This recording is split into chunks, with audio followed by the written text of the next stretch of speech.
Pessoal, bom dia aí para quem está chegando, um bom dia para quem está autorizando aí a gravação.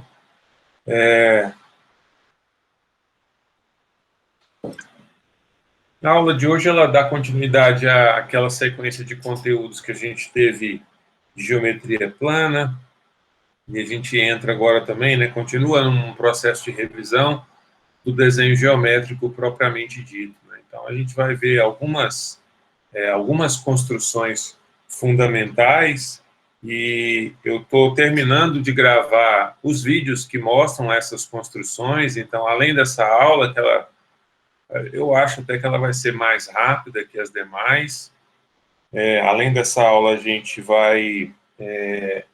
vou também disponibilizar para vocês um conteúdo gravado que mostra essas construções, cada uma delas com algum tipo de particularidade, né? E também hoje eu atualizo a lista de exercícios, né?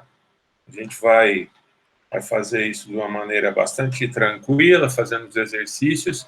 A maioria desses exercícios, eles estão lá naquele aplicativo do Euclidia, né? Que eu falei para vocês baixarem. Não sei quantos conseguiram baixar ou não, mas eu vou depois mandar um link aí de avaliação no primeiro ciclo de aulas, né, de 4 encontros.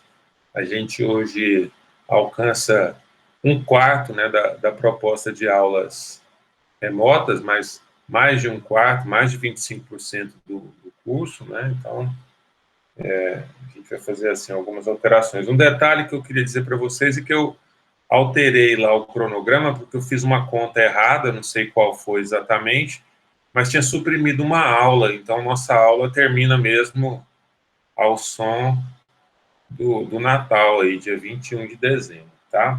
Bom, vamos lá, pessoal. 21 de dezembro, nossa última aula. Até lá, a gente tem algum chão para percorrer. E para fazer parte aí desse processo, a gente vai ver o desenho geométrico.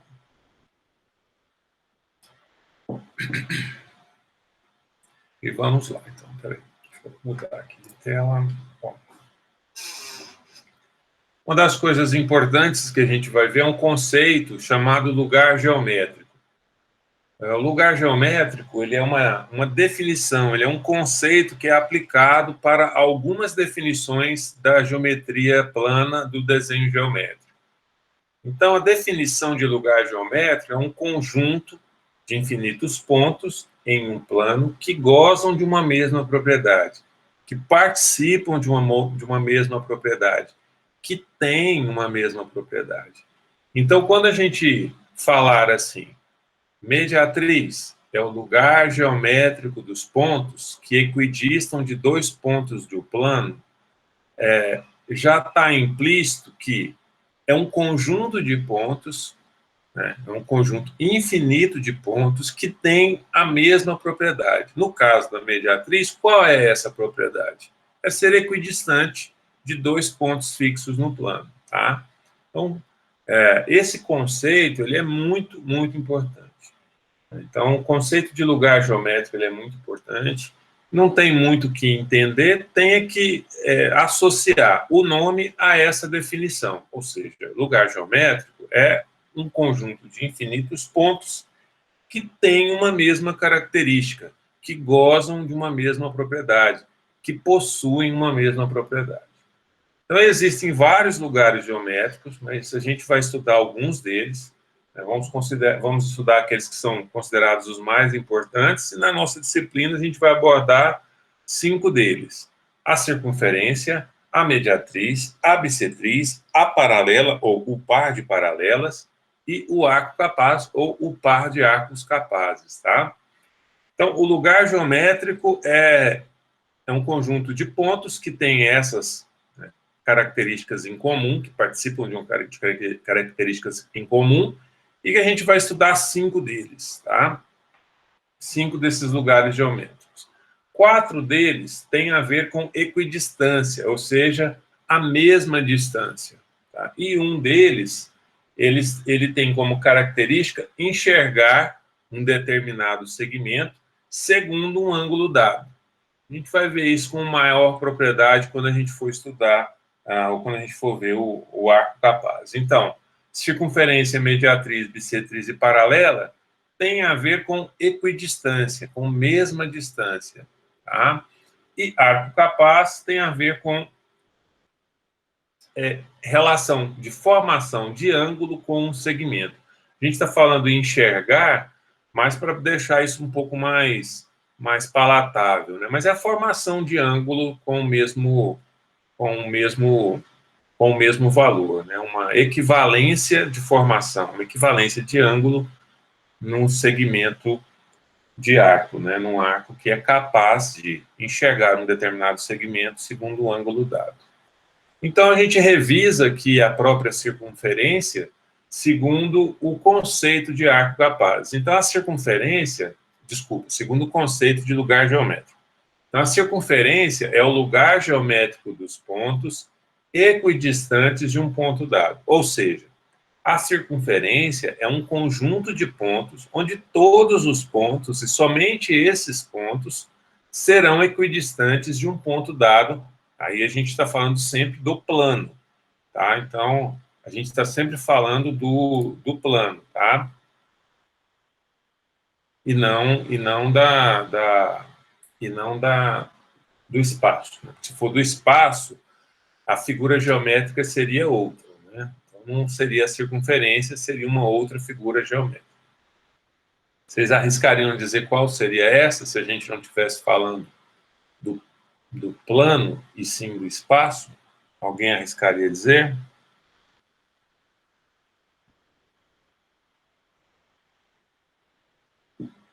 Não?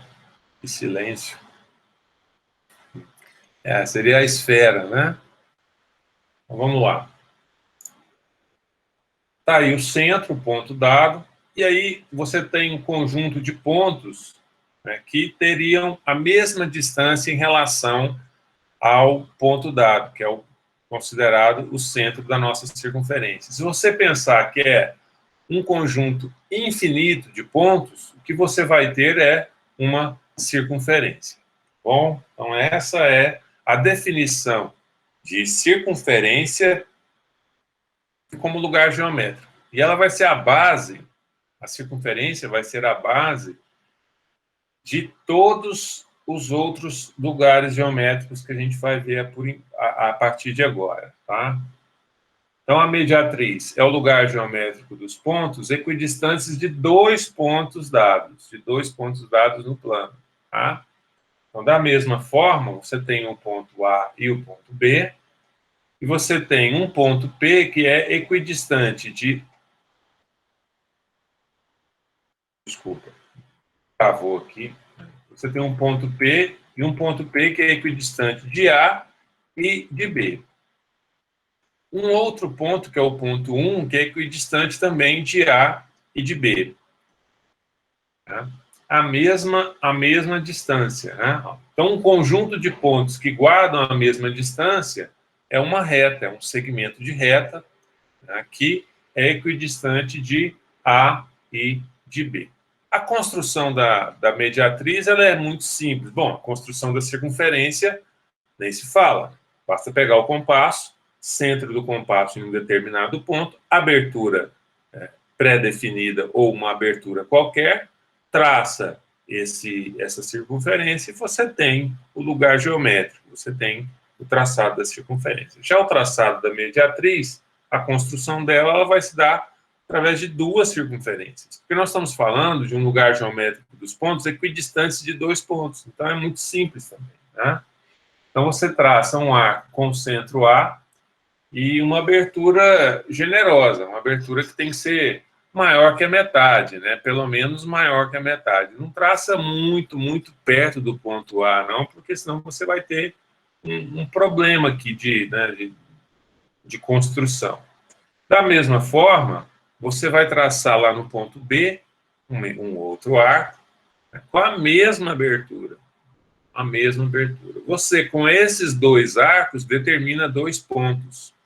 Lembrando que o raio dessas duas circunferências aqui é o mesmo, né? O raio é o mesmo, tanto para a circunferência de centro em A, quanto para a circunferência de centro em B. Você determina 2 pontos, e esses 2 pontos, né,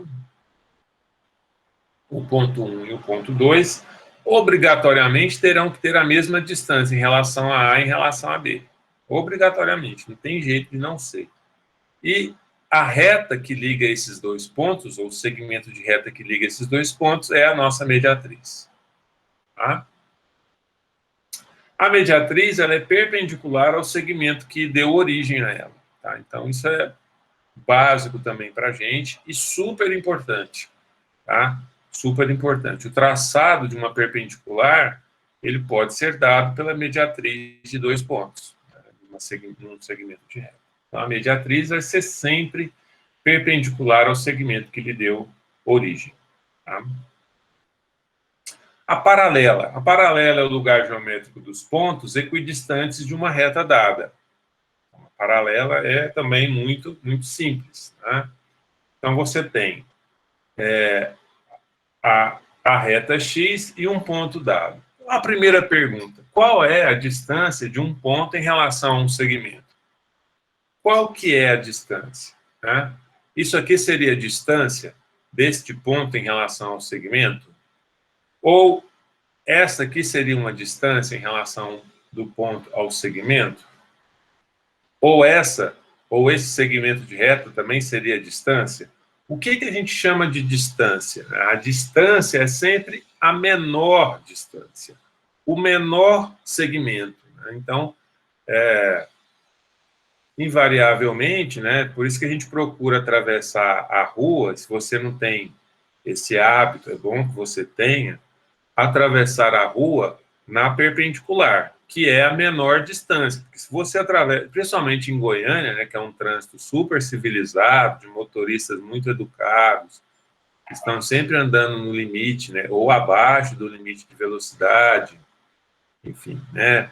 Então, isso é super importante aqui em Goiânia, né? Então, você tem que atravessar a rua sempre na perpendicular. Na maioria das vezes, as faixas de pedestres também estão acompanhando esse sentido, né? Esse pensamento. Então, qual que é a distância de um ponto em relação ao segmento? Então, a distância é sempre a perpendicular. Então, quando a gente falar de distância de um ponto em relação a um segmento, nós estamos falando de uma menor distância, né? Falando no sentido de paralelismo e de perpendicularismo, né? Então, a paralela é o lugar geométrico dos pontos equidistantes de uma reta dada. Para traçar uma reta paralela, é necessário antes ter a perpendicular. Claro, né? Então, a gente pode fazer isso. Há outras construções que eu estou gravando no vídeo, que é feito com ângulos.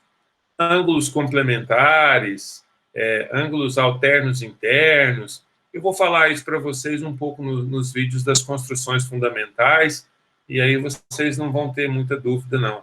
É muito simples, mas é muito legal fazer o acompanhamento dessas construções, porque ela desenvolve o seu raciocínio geométrico, né? Eu me lembro que quando eu estava estudando arquitetura, as primeiras construções fundamentais, eu me confundia, eu não sabia por que estava sendo construído. Então, o que eu fazia? Eu memorizava os passos. Então, tinha um script nos desenhos, nos livros de desenho geométrico antigos. Tinha um livro da capa azul chamado Giongo, né? Eu não me lembro o primeiro nome do autor, mas eu lembro que era só o Giongo, assim, era um livro antigo. E se era antigo há 30 anos atrás, imagina a idade desse livro, né? E eu depois encontrei um outro livro de desenho geométrico, que eu sou fascinado, assim, pelo desenho geométrico, pelas construções geométricas, do Benjamin de Carvalho, que é um livro que foi se esfarelando, assim, ao longo do tempo na minha mão, e a última coisa que eu fiz foi uma encadernação, assim, bruta nele, assim, eu peguei um papel bem rígido e encadernei. Então, assim, o que eu fazia era acompanhar o que esses exercícios faziam. Era uma receita de bolo, né? Primeiro faça isso, depois faça aquilo.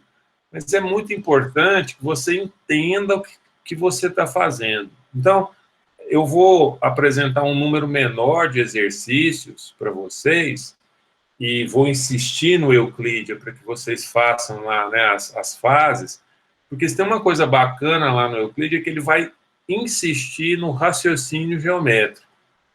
Então, o raciocínio geométrico, ele tem que começar antes de você pegar no compasso, antes de você começar nas ferramentas lá do Euclídea, ou antes de você começar com as ferramentas no SketchUp, no CAD ou no BIM. O raciocínio geométrico, ele antecede essa ação motora. Ele pode até ser traduzido em uma ação motora, mas num croquis, num esboço. Então, o raciocínio geométrico, né, aquele croquis geométrico, aquele esboço geométrico que você faz, você já considera o exercício pronto. Por quê? Porque, diferentemente das equações matemáticas, o desenho geométrico ele já fala o que você quer, o que ele quer. O exercício ele já vem assim: construa um triângulo fulano de tal, construa um quadrado sendo dado um ponto na circunferência. Lembra lá? Acho que foi o Arthur, né, que apresentou esse exercício para a gente na aula passada, ou o Pedro, não me lembro quem foi. Acho que foi o Pedro, né? Foi o Nicolas. O Nicolas. Desculpa, Nicolas. Foi o Nicolas, né? E, então, ele já fala o que você quer. Então, assim, desenho geométrico é raciocinar geometricamente. Se você for memorizar, é bobagem. É uma bobagem. Assim. Se você for memorizar, é melhor fazer outra coisa. Melhor.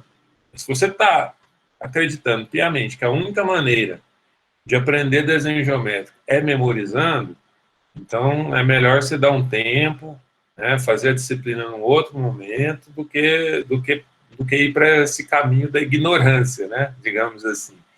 É raciocinar geometricamente, é pensar geometricamente, é um pouco de quebra-cabeça mesmo, sabe? Bom, você já sabe o que você quer fazer, o que você quer construir, como que eu vou construir, né? Então, eu vou falar um pouco sobre isso, estou gravando essas aulas e estou mostrando justamente isso, né? Queria que vocês tivessem aí um prazer, assim, de fazer essas construções geométricas, matando essas charadas, investigando esses processos. Por quê? Porque isso faz parte, né, do próprio da metodologia do trabalho do arquiteto. Muitas vezes o problema ele é dado, ele está posto. Né? A maioria das vezes o problema está posto. Né? A cidade tem uma infinidade de problemas, seja ela de traçado urbano, de adensamento populacional, de trânsito, né? Não sei se vocês ouviram as buzinas aqui, né? De trânsito. O problema está posto. O raciocínio antecipado, que tenta calcular, que tenta, né, ser mais premeditado, tem a ver com o trabalho do arquiteto. Né? Tem tudo a ver com o trabalho do arquiteto. Daí a importância da geometria. Porque se tem uma das coisas que a geometria nos ensina é que não adianta antecipar muito as ações, ou né, de nada adianta você ter um excelente instrumental se você não desenvolveu a capacidade de raciocínio geométrico. Então, vou insistir muito isso com vocês. Se saírem dessa disciplina, né, com o pensamento geométrico, com o raciocínio espacial aguçado, crítico, para mim eu já me dou por satisfeito, né? Assim, é o meu papel, o papel do Regis aqui que está sendo cumprido. Não é ensinar uma infinidade de construções geométricas, não é passar trabalhos exaustivos e cansativos, mas sim ter essa relação. Né? Tudo isso para voltar aqui na paralela e dizer que para traçar a paralela, então é importante a gente ter uma perpendicular. Por quê? Porque você vai estabelecer uma relação de ângulos, e são várias as relações de ângulos que a gente pode estabelecer. Né? Então, você traça duas paralelas, você pode usar os esquadros, você pode usar também as construções básicas da geometria para traçar essas paralelas, né? E você vai marcar as distâncias, tá? Então, marca a distância, pode ser com um compasso, pode ser com a própria régua centimetrada, né? Tanto embaixo quanto em cima. E marcando essas distâncias, você consegue traçar o par de paralelas. muito simples, a construção é absolutamente simples, e você tem, tanto acima quanto abaixo da reta X, o lugar geométrico dos pontos, onde todos os pontos, e somente esses pontos, terão a distância D em relação à reta AB. Lembrando que a distância de um ponto em relação a uma reta é sempre na perpendicular. Atravessar a rua, sempre na perpendicular. Bom, vamos lá para o outro nome, para um outro conceito. Eu estava pensando em nome, porque se alguém tiver gêmeos e ficar muito fã da geometria, pode colocar nomes de mediatriz e bissetriz nas filhas, né? Ou filhos, do jeito que vocês acharem que deve chamar, né? Mas seria uma boa sugestão. Eu parei só no Pedro e só ficou no Pedro. Na época eu não era tão fã assim da geometria. Mentira, eu tentei registrar meu filho como arco capaz, mas não deixaram o cartório. A mãe não sabia, né? É claro que não sabia. E aí o cartório não deixou. Eu achei um absurdo. Fui em 2 cartórios, mas não deixaram. Bissetriz é o lugar geométrico dos pontos equidistantes de 2 segmentos concorrentes dados. Segmentos concorrentes normalmente formam, obviamente, que ângulos, né? Nesse caso aqui, a gente tem pelo menos 4 ângulos, né? Esse ângulo, esse ângulo, esse ângulo, esse ângulo. Então, vão formar alguns ângulos, né? No caso do vértice do ângulo que a gente está chamando de ângulo A, para a gente construir o nosso lugar geométrico, a nossa bissetriz, a gente vai precisar de entender, né, alguns elementos. Nós temos o vértice, a medida angular é a abertura do ângulo, e essa aqui a gente não sabe quanto que ele vale em graus, né? Está aí parecendo 60 graus, talvez, não sei. Menos, talvez, né? Talvez uns 45, considerando aqui, né? 45, né? Então, você tem lado do ângulo, o outro lado do ângulo e o ângulo agudo. A única coisa que a gente sabe desse ângulo é que ele é menor que 90 graus, portanto, um ângulo agudo. Nós temos aqui também um ângulo obtuso e nós temos ali um ângulo reto. Bom, essas são as referências dos ângulos em relação aos segmentos dados, né? Uma coisa importante também dos ângulos, que são complementares aqueles cuja soma é 90 graus, são suplementares aqueles cuja soma é 180 graus, e são replementares aqueles cuja soma é 360 graus, tá bom? Então, o vértice é equidistante de R e de S. O que vocês acham? Ele é um ponto de interseção, né? Como se tem um ponto, usa-se qual lugar geométrico? Então, a referência dos lugares geométricos, eu já dei essa pista lá na frente, no começo, é sempre a circunferência. Então, como que eu vou construir um lugar geométrico dos pontos equidistantes de 2 segmentos concorrentes dados, que é a bissetriz? A solução seria isso aqui, né? Uma reta que passa por aqui, né? Ou uma reta que passa por aqui, né, para ser a bissetriz do meu ângulo obtuso. Ângulo agudo, ângulo agudo, ângulo obtuso, ângulo obtuso. Esses 2 ângulos aqui e esses 2 ângulos aqui têm o mesmo valor, porque eles são ângulos opostos pelo vértice, né? Esses 2 ângulos são suplementares, né, como esses 2 ângulos são suplementares, porque a soma deles forma 180 graus. Então, nós vamos trabalhar com a circunferência. Como se tem um ponto, que é o ponto de interseção, e por incrível que pareça, esse ponto de interseção ele é equidistante de R e S, porque a distância é nula, a distância é mínima, né? É na interseção que eu tenho essa minha referência, né? Então, aquele ponto de interseção é o ponto que está em comum, e a distância de retas ali também é nula, né? Ou seja, é o mesmo ponto, né? Onde uma reta coincide com a outra naquele ponto de interseção. Então, a construção da bissetriz se dá por esse vértice, que é o ponto de interseção, e, obviamente, que pela circunferência, né? Então, determina-se com o traçado de uma circunferência qualquer, que marca, inclusive, a abertura do meu ângulo, determina o ponto 1 e o ponto 2. Tá? Então, quando se tem dois pontos, qual é o lugar geométrico que nós vamos utilizar? E outro lugar geométrico equidistante a dois pontos dados. Qual é? A mediatriz.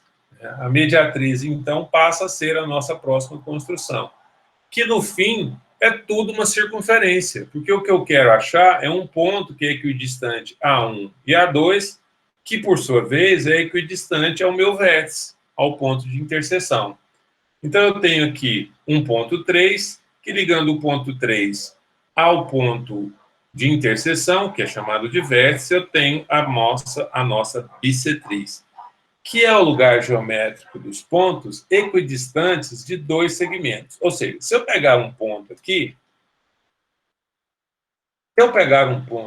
este ponto, ele tem que ser distante, né? A mesma distância desse ponto em relação à reta R e à reta S. Lembrando que a distância é sempre na perpendicular. Então, sempre na perpendicular. Tá claro isso, pessoal? Até agora tá tranquilo? Então, nós vimos aqui os lugares geométricos referentes à equidistância, né? Vimos. Vou voltar lá atrás.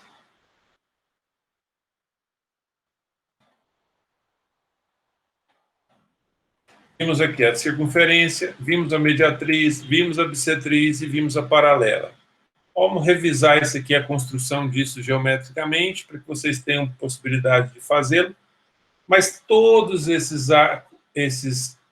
lugares geométricos são lugares geométricos que trabalham com equidistância. Portanto, a base de todos eles é a circunferência.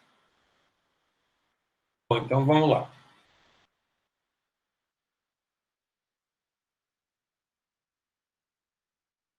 E aí, agora, vamos estudar um lugar geométrico que é muito importante, né, que é o arco capaz. E eu gosto muito dessa construção. Eu acho essa uma das construções mais interessantes das construções fundamentais e dos lugares geométricos mais básicos, né, introdutórios, porque existem outros, né, lugares geométricos, e a gente tem aí uma construção bem interessante. O lugar geométrico, chamado arco capaz, ele é um conjunto de pontos que enxergam um segmento segundo um ângulo dado.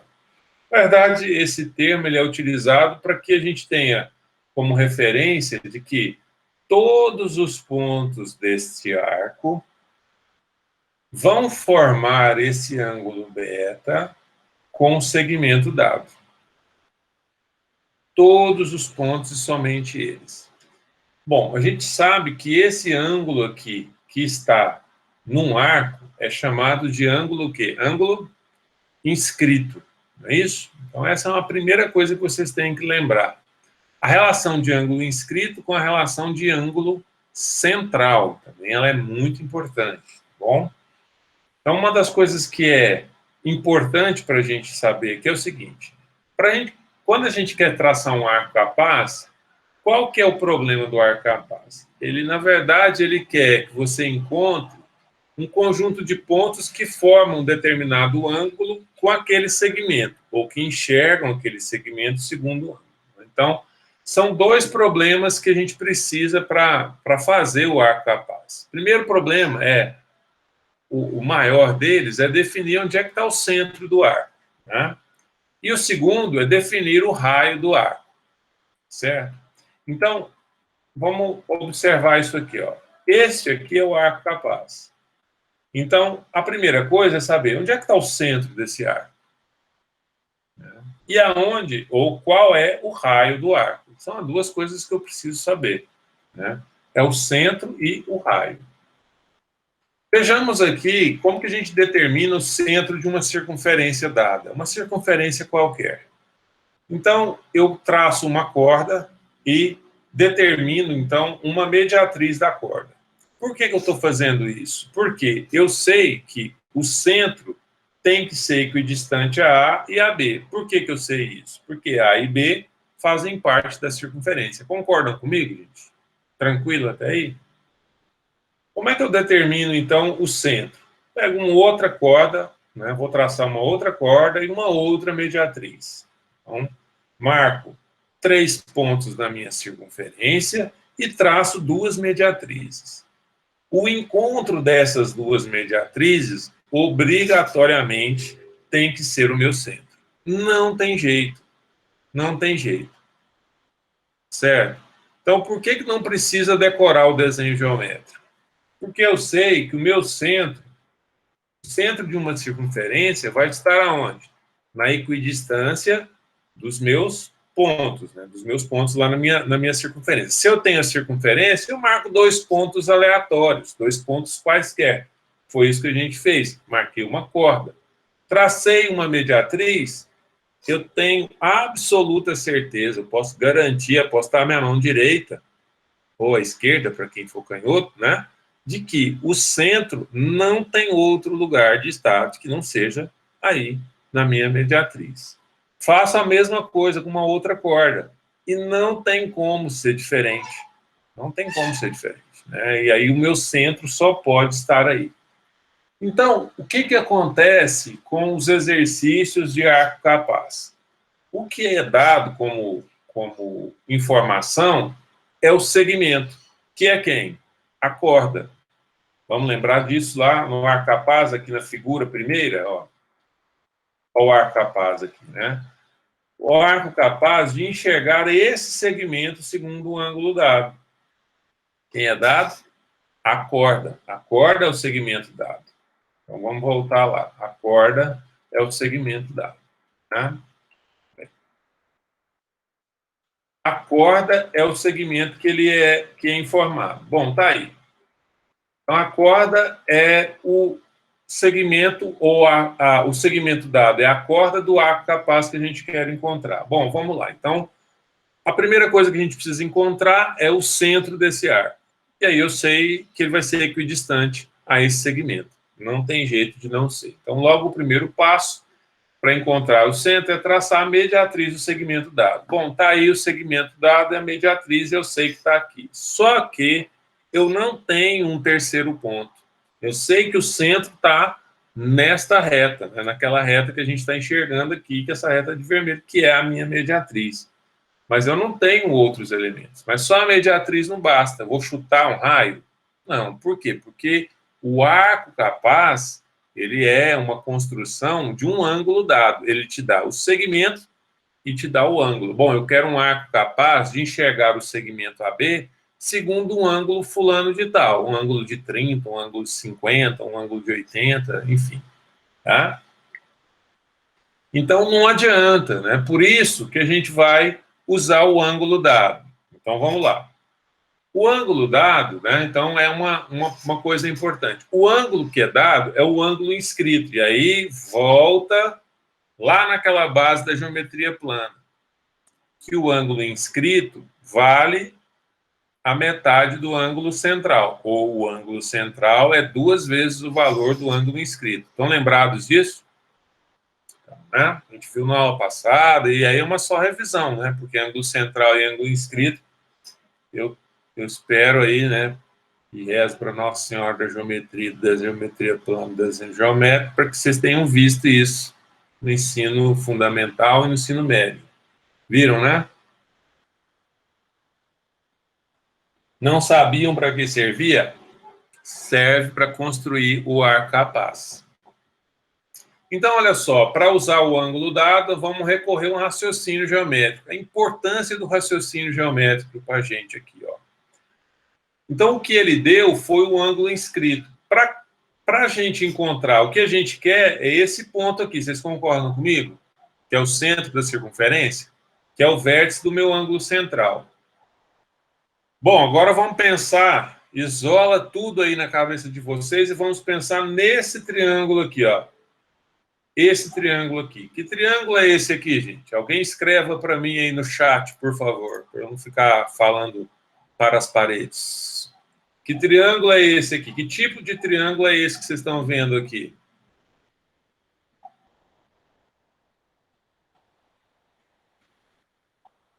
Vamos lá. Ele tem quantos lados que eu posso afirmar que ele é equilátero? Ele pode até ser equilátero, mas uma coisa que eu tenho certeza absoluta que ele é isósceles. Ele pode até ser equilátero, mas uma coisa que eu tenho certeza absoluta que ele é o quê? Isósceles. Por quê? Porque ele tem este lado e o outro lado igual, ou iguais, né? Tá bom? Então, uma coisa que eu sei do triângulo, que tem o ângulo central aqui como vértice, né, com a corda, é que este lado e este lado são iguais e são os raios aí do meu arco, ou do meu arco de circunferência. Tá ok?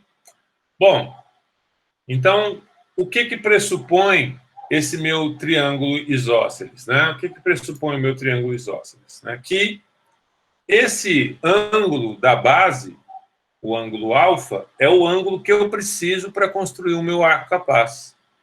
Bom, por quê? Porque o que eu sei é que, ao construir esse ângulo alfa, eu consigo chegar lá no meu centro. Porque onde é que está o centro? Lembram lá que a gente determinou a posição do centro? Ele está na mediatriz? Então, vamos lá. Se eu construir o ângulo alfa, eu encontro o meu centro. Como que eu acho o ângulo alfa aí, gente? A soma dos ângulos internos de qualquer triângulo é sempre quanto? Sempre? Muito bem, sempre 180.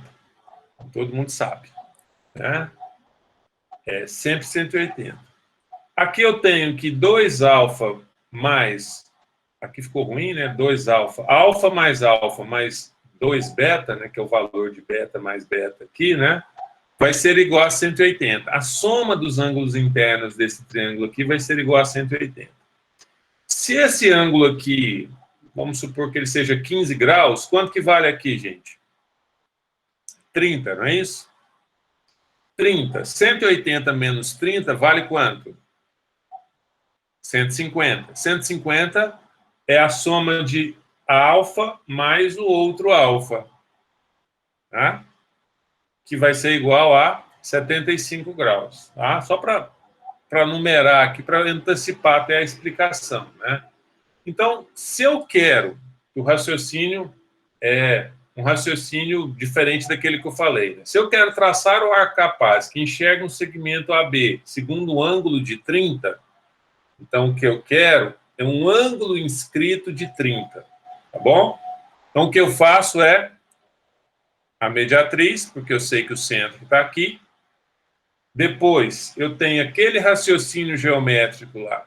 Se o ângulo aqui é 30, quanto vale esse ângulo aqui? 60, né? Se o ângulo é 30, quanto que vale esse aqui? Vale 60. E aí eu chego lá no Lucas, né? Que já tinha falado que esse ângulo era equilátero, esse triângulo era equilátero, e realmente esse triângulo nosso que nós vamos construir que vai ser um triângulo equilátero, né, Lucas? Por quê? Se aqui é 30, isso aqui vale 60. A soma dos ângulos internos de qualquer triângulo é quanto? 180. Eu sei que alfa mais alfa menos 60 é igual a 180. Então, 2 vezes alfa, 180 menos 60, 120. Alfa é 120 dividido por 2. Alfa é igual a quanto? 60 graus. Né? É isso que vai estar mostrando aí. Ó. Então, tá aí. Com os esquadros, eu consigo construir o ângulo de 60 graus. Está lá a construção do ângulo de 60 graus. O que eu determinei aqui, pessoal? Determinei o centro do meu arco capaz. Né? Não tem jeito do centro ser em outro lugar.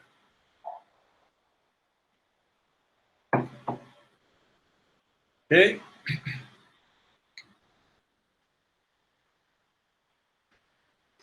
Está aí. Traço o arco capaz. Ou seja, todos os pontos formarão, com o meu segmento, um ângulo de 30 graus. Qual que é a relação que a gente pode estabelecer entre esse ângulo e esse ângulo e esse ângulo? Né? Esse ângulo e esse, né, tem uma relação de complementaridade também, né? Então, eles são complementares, né? 60 mais 30 vai dar 90 graus, né? Então, há um raciocínio que também pode ser feito a partir dessa complementação, mas são os raciocínios de desdobramento, né, do arco capaz. Vamos para um outro exemplo aqui. Agora eu quero traçar um arco capaz que enxerga um segmento AB segundo um ângulo de 60 graus. O primeiro era de 30 e esse agora é de 60. Obviamente, né, que o centro tem que estar na mediatriz. Então, a primeira coisa que eu faço é uma mediatriz. Então, tá lá. Eu sei que o ângulo inscrito é a metade do meu ângulo central, ou que o meu ângulo central vale o dobro do meu ângulo inscrito. Então, se aqui vale 60, quanto que vale aqui? 120, não é isso? Ó, 120. Aí, quanto que vale alfa aqui no caso? Alfa vai valer quanto?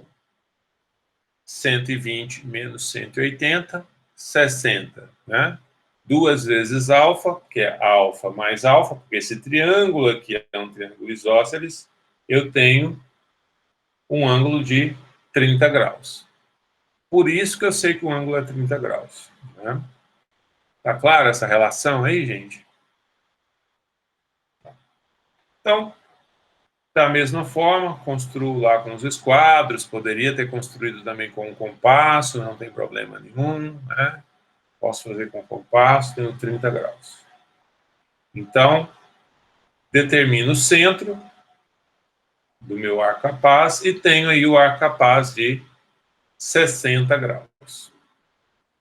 Todos os meus pontos aqui serão de ângulos de 60 graus, formando com a B. Tá certo? Então, nós vimos 2 construções, o mesmo princípio. Suponhamos que a gente queira agora construir um arco capaz do ângulo de 90 graus. Todos os pontos formarão com o segmento AB 90 graus. A primeira coisa que eu faço é construir a mediatriz. Aí tem aquela máxima do desenho, da geometria, que vocês já decoraram, né, que todo ângulo inscrito numa semicircunferência é reto, é 90 graus, não é isso? Todo ângulo inscrito numa semicircunferência também é 90 graus, forma um ângulo de 90 graus com o segmento, né, com o diâmetro. Né? Mas vamos aplicar aqui o raciocínio para ver isso? Aplicado? Significa o quê? Que aqui é quanto? 90 graus. E aqui vai ser quanto? 180 graus. Vamos aplicar o raciocínio geométrico. Ora, quanto que mede o ângulo de 180? Já não está aqui o ângulo de 180? Então, aonde que está o centro? O centro, nesse caso, está exatamente coincidente com o meu segmento. Está aí. Então, a marcação do meu arco capaz. A construção, pessoal, é sempre o par de arcos capazes. Né? Bom, agora a gente viu ângulos agudos, vimos um ângulo reto, e vamos ver ângulo maior que 90 graus, tá bom? Vamos ver os ângulos obtusos. E aí a gente tem um arco que é muito, muito interessante, né? Assim, que é um ângulo de 120 graus. Vamos lá, vamos para o raciocínio geométrico. Raciocinando. Faça aí o raciocínio e vamos comigo no raciocínio. Raciocinando. O ângulo dado, né, quando a gente tinha um ângulo dado de 30, o ângulo de solução era 60, porque 30 mais 60 era 90 graus. Aquela regra da complementariedade, né? Quando o ângulo dado era 60, a solução também era o complemento. 60 mais 30 é igual a 90 graus, que é o que falta para o ângulo complementar. Quando o ângulo dado foi 90, o ângulo de solução foi 0. Por quê? 90 mais 0 era igual a 90. Então, a relação vai ser sempre de ângulos complementares. No caso, né, o centro, então, foi ficando cada vez mais baixo. Observem aqui, que eu tenho um centro lá em cima, depois um centro aqui, ou seja, à medida que eu vou aumentando o ângulo dado, o meu centro vai abaixando. Meu centro vai abaixando. O que vocês acham que vai acontecer com um ângulo de 120 graus? Ou seja, o meu centro, então aqui 30, aqui 60, aqui 90. 120. Para onde que ele vai estar? Pela lógica matemática, aí vai estar onde? Abaixo da reta. Ele vai estar abaixo da minha reta, tá certo? Então, o ângulo de 120 vai ser, o centro ficará abaixo da minha reta, certo? Então, vamos para o raciocínio e vamos para a construção. E o ângulo que define será o que excede 90 graus. Então, se eu quero um arco capaz de 120, é 120 menos 90. Não é agora o complemento, né? É aquilo que está excedendo. Ou seja, é o ângulo de 30 graus. Mais um 30 graus para baixo. Um 30 graus que está abaixo do meu segmento, né? Então, o que eu vou fazer, a primeira coisa, é a mediatriz, e já está acabando, viu, gente, a apresentação aqui. Faço a mediatriz, tracei a mediatriz, e vou traçar o ângulo que eu quero, que é o ângulo de 30 graus. Aí o ângulo de 30 graus, construção do ângulo de 30, e eu encontrei quem? O centro do arco capaz. Então, observa, lá, 30 graus acima do segmento, 60, um pouquinho mais próximo aqui do segmento, 90, exatamente no segmento. Mediatriz com segmento, ponto médio. 120 vai estar abaixo. Tá? Então, está aí o meu arco capaz, segmento dado de 120 graus. Está aí. A construção dos meus 3 tipos de arcos capazes, né? Aqui a gente tem dos ângulos agudos, o ângulo de 90 graus, e aqui a gente tem o arco capaz de 120 graus. Muito bem, é isso que a gente tem como construção do arco capaz. É difícil? Não, acho que ele é um pouco mais trabalhoso do que os demais. Qual que é a charada do arco capaz? Está onde? Você tem que entender o quê? Você tem que entender de ângulo central e ângulo inscrito. Porque as demais coisas são consequências, né? Ângulo central, ângulo inscrito, ângulo na circunferência, né? E saber o óbvio, né? Que o centro vai ser equidistante ao segmento, às extremidades do segmento, que no caso, né, vai ser sempre a corda. Vai ser sempre a corda da nossa circunferência, né? Olha aí. Completa a circunferência aqui, corda. Completa a circunferência aqui, corda. Completa a circunferência aqui, corda. É diâmetro? É, mas também é corda. Porque o diâmetro é a maior corda que a gente consegue passar na circunferência. Não é isso? Que obrigatoriamente passa por onde?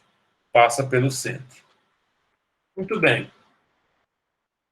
Nos vídeos eu vou fazer o passo a passo dessa construção, que é nada mais, nada menos que operar aqui os nossos instrumentos, muito simples, né? E eu espero que vocês também não tenham dúvidas a respeito disso, né?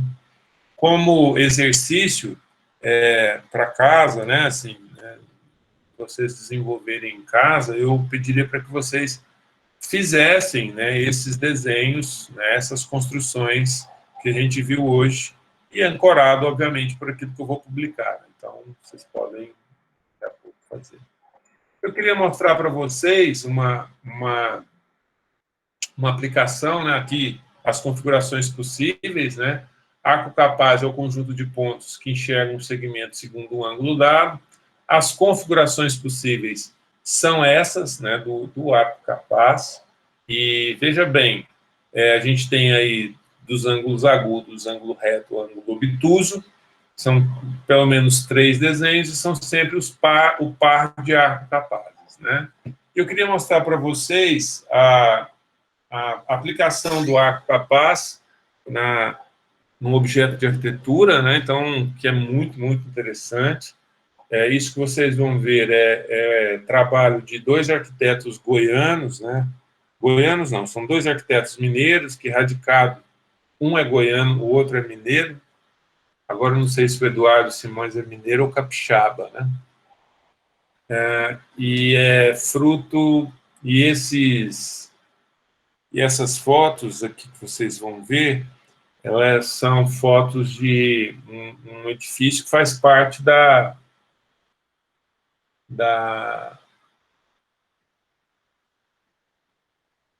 dissertação de um colega meu, que é o José Renato, que é um grande amigo, professor na PUC, e a gente tem compartilhado alguns conteúdos já há alguns anos, e ele gentilmente cedeu, né, essa parte aqui para que a gente mostrasse aqui para vocês. A Arlete é a proprietária, né, a residência dela e do esposo, né, já eram clientes antigos do escritório que era coordenado pelo Fernando Carlos Rabelo e Eduardo Simões.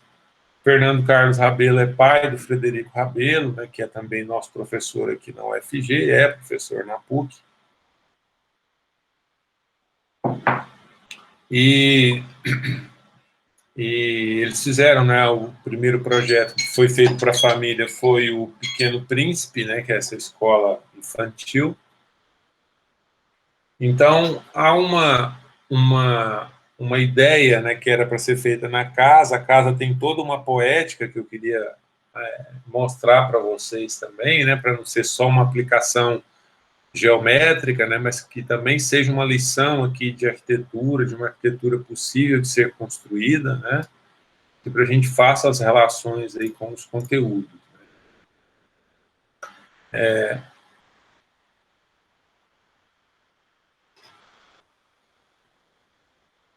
Então, aqui é um depoimento da arquiteta, desculpa, da proprietária e dos proprietários que falaram assim, né? Eu sei só que por muito tempo eu recebi a visita dos alunos das escolas de engenharia e arquitetura que iam visitar para ver coisas inéditas. As pilastras de aroeira, imensas, enormes, sem emenda, que desciam do alto da casa até embaixo e parafusava a viga de concreto. Era uma coisa assim muito rústica e muito diferente. Eu queria uma casa com jardins, uma casa mais ampla, sem corredores fechados, em que eu pudesse, de dentro, ver toda a casa sem barreiras. E foi o que eles fizeram. O que colocava fora de casa, de material, eles colocavam também dentro da casa. Lá embaixo, tudo bem aberto, e de fora você enxergava tudo lá dentro da casa. Essa casa é uma casa aqui de Goiânia, né, construída na década de 80, final de 70 e início de 80. Né? Esse é o Eduardo Simões, que é realmente mineiro, né, e ele mora agora em Santa Catarina. E esse é o Fernando Rabelo, daqui de Goiás mesmo, de Ipameri. Fernando é um patrimônio assim, né, da arquitetura goiana, goianiense, e essa é a casa, essa é a planta da casa. Aí vocês têm um desenho feito todo normografado, né? Aqui uma escala de 1:50. Você tem aqui a parte do setor de serviço e cozinha, e toda a parte social e também íntima nesse fluxo. Né? Então, a casa é uma casa realmente muito interessante. E aqui a aplicação do arco capaz, né? Um segmento que foi criado porque era a alternativa da moradora, né, da proprietária, que se fizesse dessa forma. Uma foto interna, né, mostrando a estrutura, né? O que ela falou foi isso, né? Há uma estrutura de concreto, mas o que sustenta a cobertura e toda a estrutura de concreto, né? Que liga, né? Essa estrutura para a de baixo são esses pilares aqui parafusados de madeira, feitos dessa forma, e dentro da casa um imenso jardim. Esses são os pilares, né, para completar um pouco essa dinâmica, né, havia ainda uma ideia, né, de uma viga que fazia uma quebra, né, isso para o engenheiro é uma loucura, né, mas cria uma perspectiva muito, muito interessante. Aqui já no finalzinho, né, início da entrega da obra, né, acho que tem um slide anterior aqui, que é um slide que tem o jardim já bem mais formado e tal, mas esse...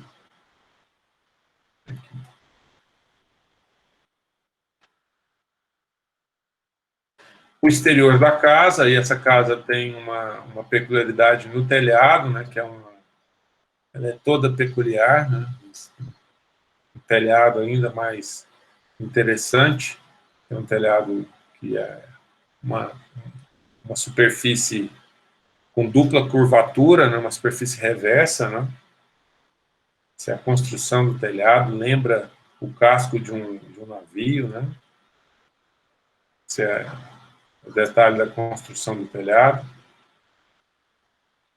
Muitos elementos de madeira, né, da próprio lugar, né, que é um lote ali que é vizinho ao Clube Oásis, aqui em Goiânia, né.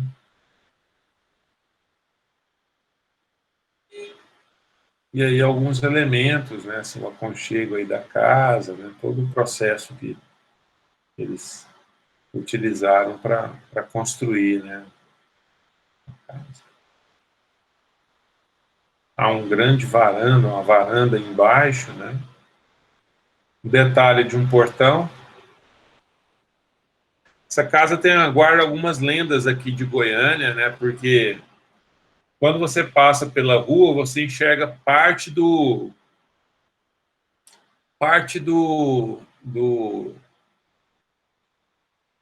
telhado, né? E aconteceu que um motorista bêbado bateu nesse portão principal aqui, obviamente que acabou com todo esse trabalho magnífico aí de marcenaria e carpintaria. O Arthur aí, que milita na área, né, tá vendo um trabalho de madeira espetacular, né, uma superfície também reversa, né, trabalhando com hélice, né, que deixa a visibilidade, mas também que dá a privacidade, né, um detalhe genial, assim, né, e há uma história, então, de que esse cara bateu ali e reza, né, a lenda urbana de que ele teria batido, entrado com o carro dentro do portão, assim, no portão para ver a casa.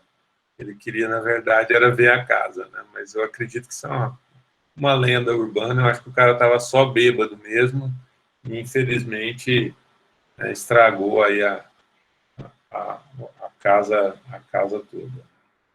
A casa não, né? Só o portão. Bom, é isso. Eu queria ter apresentado para vocês não só as construções, mas as relações que a gente tem, né, entre geometria. E mais do que isso, né, eu queria mostrar para vocês, né, o tanto que conhecer a geometria, né, nos dá possibilidades criativas mais inusitadas, menos convencionais, mais possíveis de serem construídas, né? Aqui a gente tem uma série de elementos geométricos, né, além dos físicos e etc, etc, todos eles muito bem relacionados aqui. Aqui na casa a gente tem uma investigação construtiva, né, que faz parte, obviamente, do processo de investigação, construção e projeto, né, do escritório, do espaço, né, que é o escritório que construiu, né, essa casa. E é isso.